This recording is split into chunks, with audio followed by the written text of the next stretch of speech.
So it's a beautiful Sunday morning here in Chapel Hill, North Carolina. My dogs are enjoying it. They'll be running back and forth behind me.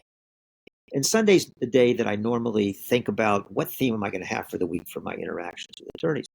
And I have an idea, the week before I'm thinking I could do this. Like, oh yeah, I can see that. And then I wake up Sunday and it all goes out the window and I just kind of feel into what it is that's kind of calling out to all of us. And this week, it's why are we lawyers so damn hard on ourselves? Why are we so self-critical? And do we actually have to be that way? The week is being hard on ourselves doesn't make us any better. It just makes life harder. And attorneys are, we don't have the market cornered on self-criticism, but we're pretty damn good at it. And I think the profession attracts people who are good at critical thinking.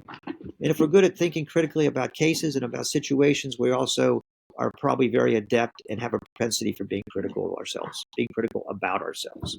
But it's also that not only does the profession tend to attract people who are good at critical thinking, it also seems to reward attorneys who are driven by the fact that they're not quite good enough, right?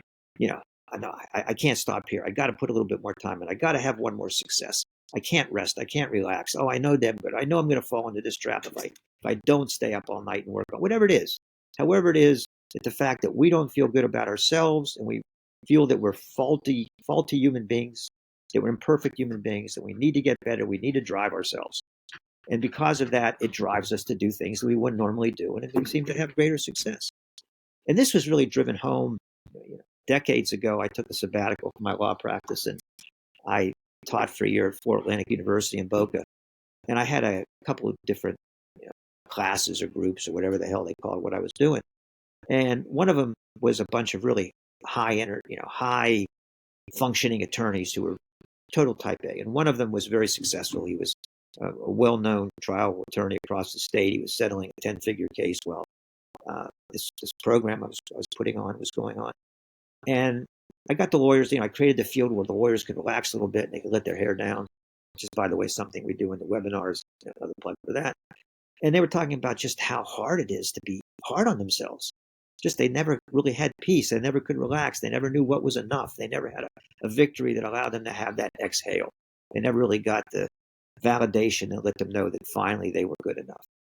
And the lawyer who was, the real high-end lawyer was the one who was kind of complaining most of all. And I said, hey, if I could take that away from you, would you give it up? And he said, hell no. He said, that's what makes me who I am. And this is the dilemma that so many of us find ourselves in. We no longer want to live in that fear and that driven of just whipping ourselves or sticking pins in our butt to move us forward. But at the same time, we don't know who we'd be or how successful we would be without it.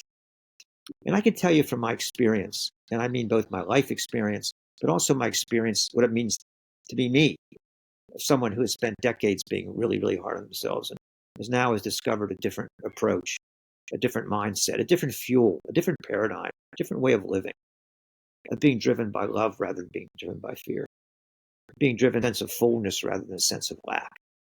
That not only is this preferable, but it's something that's doable. And you probably don't think, no, yeah, maybe for Dave or maybe for someone who spent 40 years in spirit, whatever, whoever the hell you're disqualifying yourself. No, it's possible for you as well.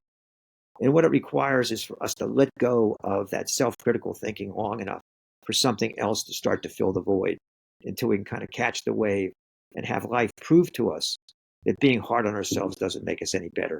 It just makes our life harder. And that's what we'll be doing in the webinar. That's what we'll be doing in whatever it is we're doing this week. And I would encourage you to just consider, if you will, as we lawyers say, that there is another way, that in this moment, as it's coming through to you, that you're being invited to just ask yourself, just be curious, is there another way?